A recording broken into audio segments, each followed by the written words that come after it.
आप लोगों को शपथ से देगा? आपके दो प्रश्न हैं। पहला प्रश्न ये है कि हम क्या चाहते हैं। जिस तरीके से आप ये लाखों का जन समुदाय यहाँ देख रहे हैं, वो एक सेपरेट बोडोलैंड स्टेट के लिए यहाँ बैठे हैं।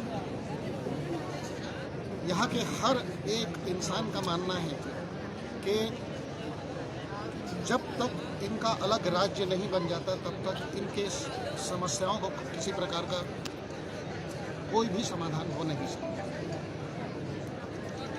अब ये समाधान कैसे हो, तो ये संविधान में दिए हुए प्रावधानों के मुताबिक हो सकता है, और वो है एक नया राज्य का गठन करना। 2014 में जब भारतीय जनता पार्टी की सरकार दिल्ली में चुन के आई, तो उस इलेक्शन के पहले एक लिखित रूप से और मौखिक रूप से एक आश्वासन दिया गया था कि भारतीय जनता पार्टी अगर सेंटर में चुन के आती है तो बोडो राज्य का गठन करेगी।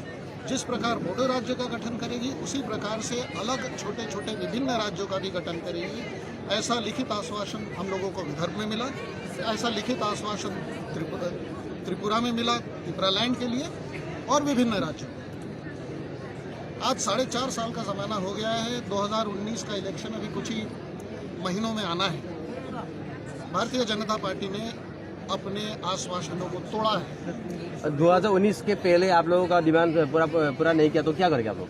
2019 के पहले अगर डिमांड पूरा नहीं हुआ तो ये जो आप देख रहे हैं, ये आंदोलन और तीव्र होगा।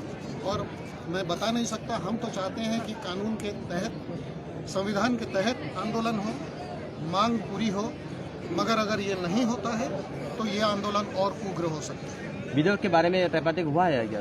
विदर्भ के बारे में 100 साल पहले से, 100 साल पहले से, 1880 से 120 साल पहले से विदर्भ राज्य अलग होना चाहिए, इसकी पहल हुई है। इसके बारे में लिखित डॉक्यूमेंट्स हैं। विदर्भ ने कई ऐसी परीक्षाएं पास की हैं जिससे ये प्रतीत होता है कि विदर्भ को अलग होना चाहिए महाराष्ट्र से, लेकिन हुआ नहीं।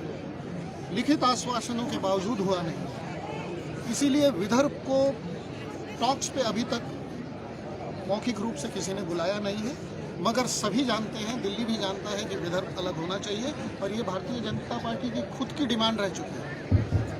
Thank you.